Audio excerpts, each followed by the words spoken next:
Halo, selamat datang kembali di channel United Identity, channel untuk para fans Manchester United yang selalu berpikir logis serta sistematis.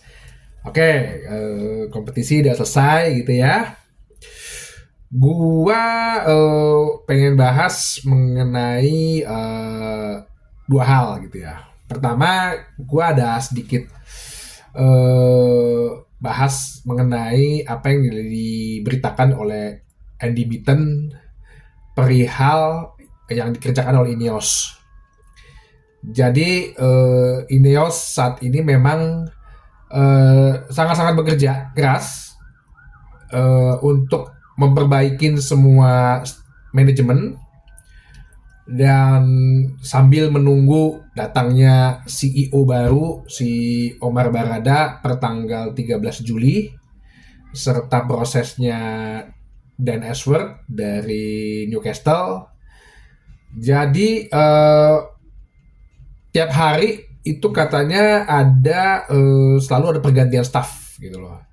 Ada pergantian staff, ada staff lama yang di ibarat kata ya kalau dibilang kata kasar dipecat atau diganti gitu ya.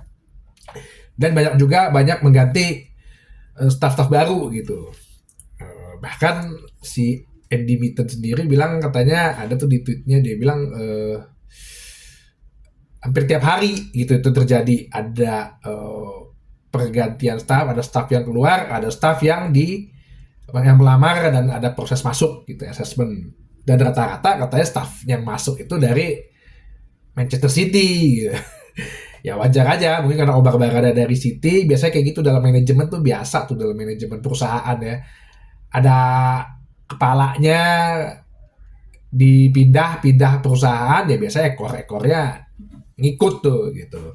Ya itu alasan eksternalnya biasanya begitu. Alasan internalnya gue nggak tahu ya apa ada City mulai tercium-cium akan dihukum 115 kasus ya bisa aja gitu. Nanti kan Oktober mulai pengadilan 7 bulan kemudian baru Mei 2025 putuskan. Ya kita lihat aja hasil putusannya.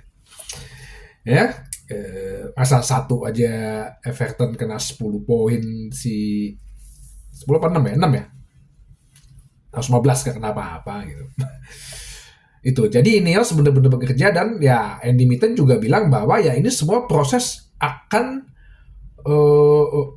lama gitu loh. Dilihat bahwa kalau lo ngelihat backgroundnya sendiri si Sir Jim Ratcliffe itu dia tuh kayak orang terkaya di UK dan dia itu bukan kayak berdasarkan warisan gitu loh ya. Itu kalau di Indonesia mungkin ya. Bukan berdasarkan warisan, bukan berdasarkan dia dulu anak konglomerat kayak Donald Trump lah contoh gitu kan, emang bapaknya kaya gitu kan. Ini enggak gitu, dia emang dari working class, dia membangun build up bisnisnya sendiri gitu dengan kepintarannya dia, dengan networkingnya dia, pokoknya dia emang bener-bener membangun bisnisnya itu dari nol dirinya sendiri gitu.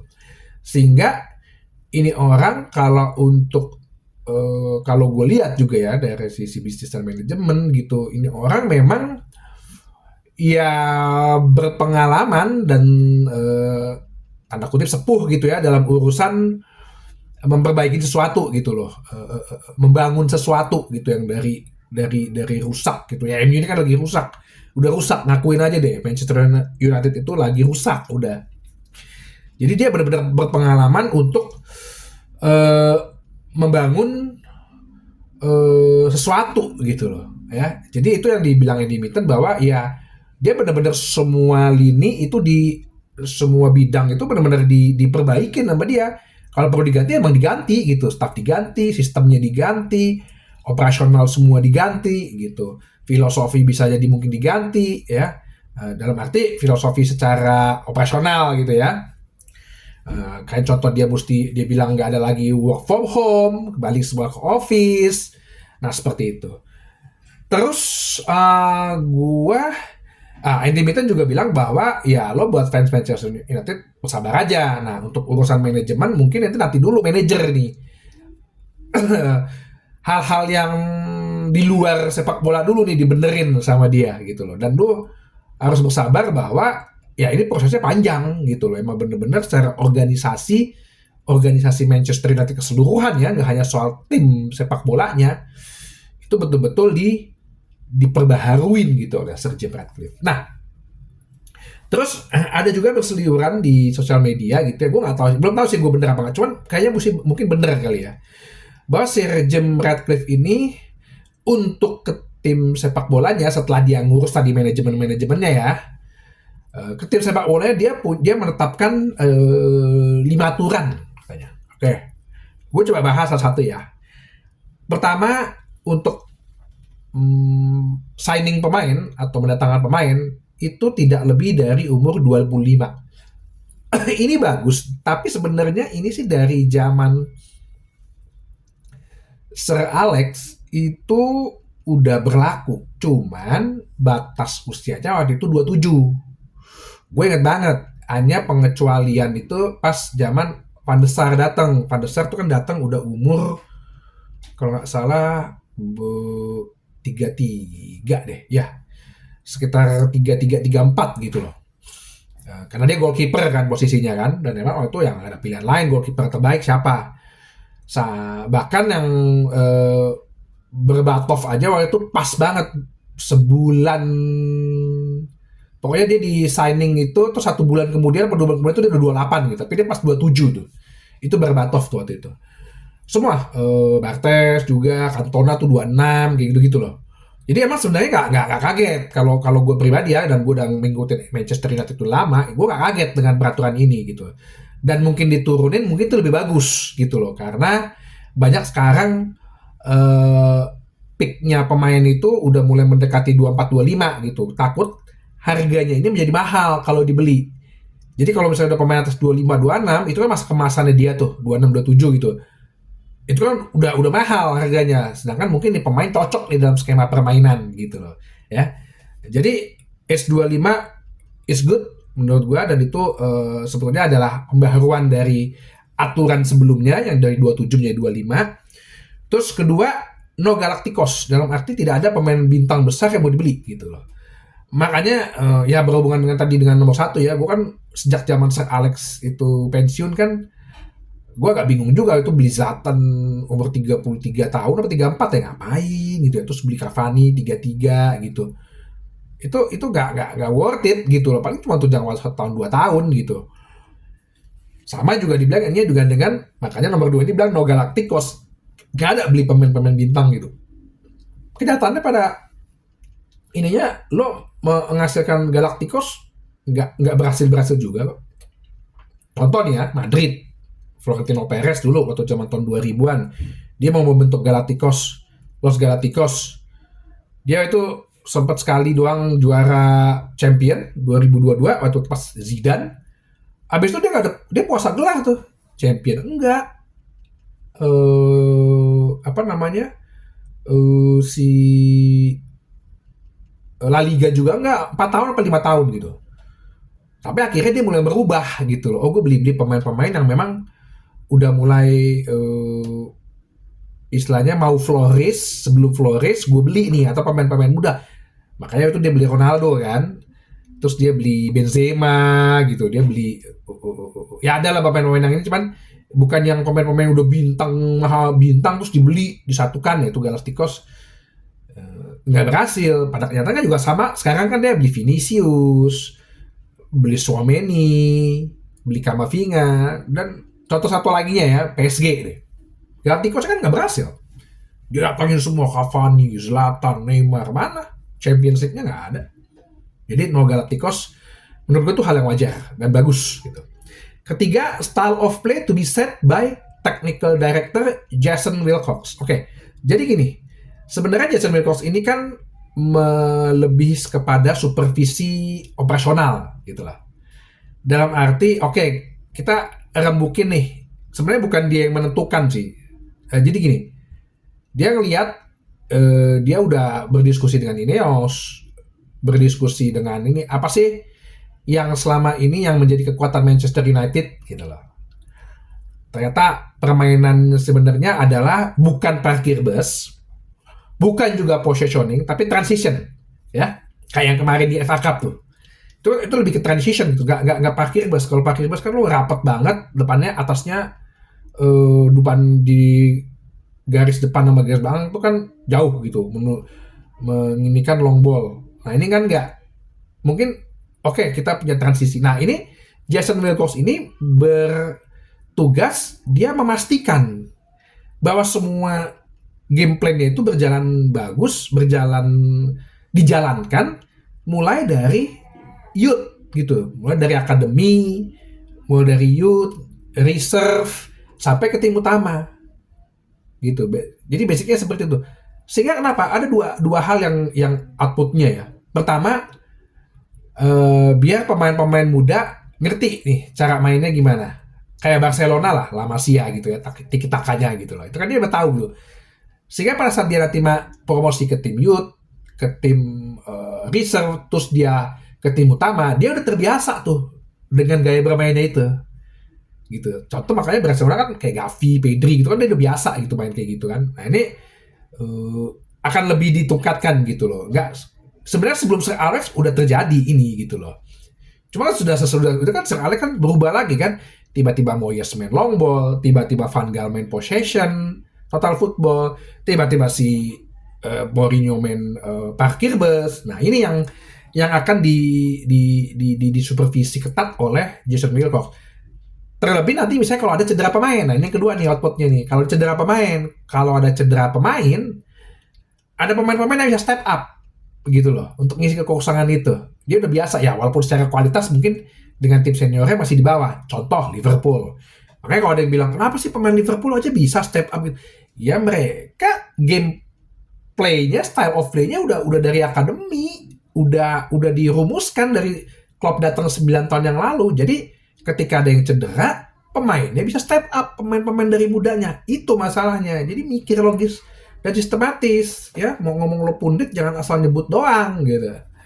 Oke, keempat, manager to be asked what position he wants to sign, not what a player. Jadi gitu.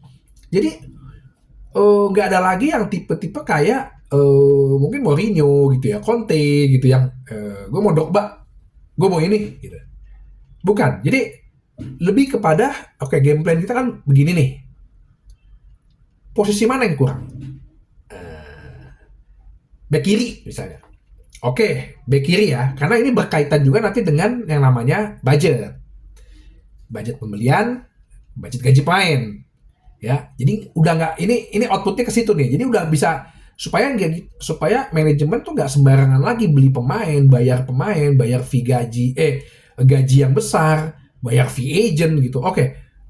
Posisinya mana yang mau ini? Jadi bukan pemainnya. Kalau misalnya misal contoh kalau Ten Hag masih berlanjut ya gue sih yakin masih berlanjut. Dia bilang, gua mau back kanan Jeremy Frimpong. Nggak bisa begitu gitu loh. Nggak bisa begitu. Karena bisa jadi Frimpong mahal harganya. Budget kita cuma segini gitu. Lu jangan nyebut nama itu gitu. Lu sebut aja apa? Siapa? Gue mau back kanan. Gue mau back kiri. Back kanan yang gimana? Back kanan yang bisa inverted. Bukan back kanan yang wingback gitu. Contoh misalnya. Nah, sehingga ini relevansi ke nomor 5. Ineos to send it list of the deciding per position for managers to choose. Jadi kan kemarin kan waktu Ten Hag itu di hire, dikerjakan oleh MU, ada klausanya dia di kontrak mengatakan bahwa dia berhak menentukan pemain. Sepertinya mungkin ada diskusi gitu bahwa ya lo boleh menentukan pemain tapi bukan lo berhak menentukan siapa yang dibeli gitu loh. Dan berarti lo menentukan nama gitu, lo tidak menentukan nama gitu, lo menentukan posisi. Gue cari back kiri, lo percaya scouting gue gini, gue kasih lihat dengan data-data. Nah ini based on data nih, jadi agak mix nih dengan gaya sepak bola modern, manajemen sepak bola modern saat ini gitu. Ini data-data gue, analisa gue, orang-orang Ineos gue udah punya sistem sama sumber daya yang jago menganalisa dan jago men-scouting juga. Terus udah ada pendekatan psikologis juga, pendekatan historical juga, siapa pemainnya, pemainnya dulu emang apakah dia emang seneng dengan bermain di Inggris, apakah dia bisa untuk lepas dari orang tua kalau dia masih muda gitu ya, ataukah ini pemain bisa bahasa Inggris, komunikasinya bagus apa enggak, apakah pemain ini memang cocok sesuai dengan yang lo inginkan, dia fullback tapi bukan wingback yang bisa inverted, yang punya fisiknya kuat, yang nggak gampang cedera, nah kayak gitu-gitu loh. Dikasih tuh semua datanya tuh nanti 3 pemain gitu, ya bisa jadi lebih gitu, bisa jadi lebih. Nah, pelatih yang menginikan, ya di luar itu pelatih misalnya mau pendekatan pribadi terhadap nama-nama itu, ya bisa aja. Contoh misalnya tiba-tiba ketika di list back kanan ada Jeremy Frimpong. Oh, Jeremy Frimpong ini kan orang Belanda. Oke, coba gue telepon deh. Dia gimana gini. Nah, itu bisa terjadi gitu. Jadi itu yang gue lihat kedepannya akan dilakukan Ineos bekerja sama dengan manajer Ten Hag. Kenapa? Dengan sistem ini siapapun nanti manajernya ini tetap berjalan gitu loh. Gayanya ini tetap berjalan gitu loh. Dan gaya bermain yang diinginkan pun juga tidak akan jauh gitu. Sehingga lo nggak akan keluar dari SOP ini, namanya SOP ya. SOP ini, prosedur ini tidak akan keluar gitu. Sehingga nanti ke depannya kalau ini terus dipertahankan, ya kita bisa ngedapatkan pemain-pemain yang bagus gitu dan gaya bermain yang udah benar-benar jelas gitu. Nggak selama ini gitu loh. Kesannya semua tergantung pelatih gitu loh. Ya pelatihnya mau gaya bertahan, parkir bus ya udah parkir bus. Pelatihnya mau gaya bebas kayak Ole gitu, free, ya udah nggak bisa gitu loh. Harus udah ada rulesnya. Dan kalau gue bilang sebenarnya Ten Hag sih nggak dalam posisi sebagai seorang Ten Hag ya. Kalau kita lihat Ten Hag masih manajer, menurut gue dia nggak bermasalah gitu karena dia udah melakukan sistem organisasi ini di Ajax gitu loh. Jadi itu aja bahasan kali ini. Nanti kita akan bahas lagi beberapa hal-hal ya, mungkin yang ringan, mungkin yang berat gitu ya, sambil menunggu nanti ya mulai transfer main sama menjelang kompetisi. Oke, itu aja. Sampai jumpa lagi di channel United Identity, channel untuk para fans Manchester United yang selalu berpikir logis serta sistematis. Sampai jumpa.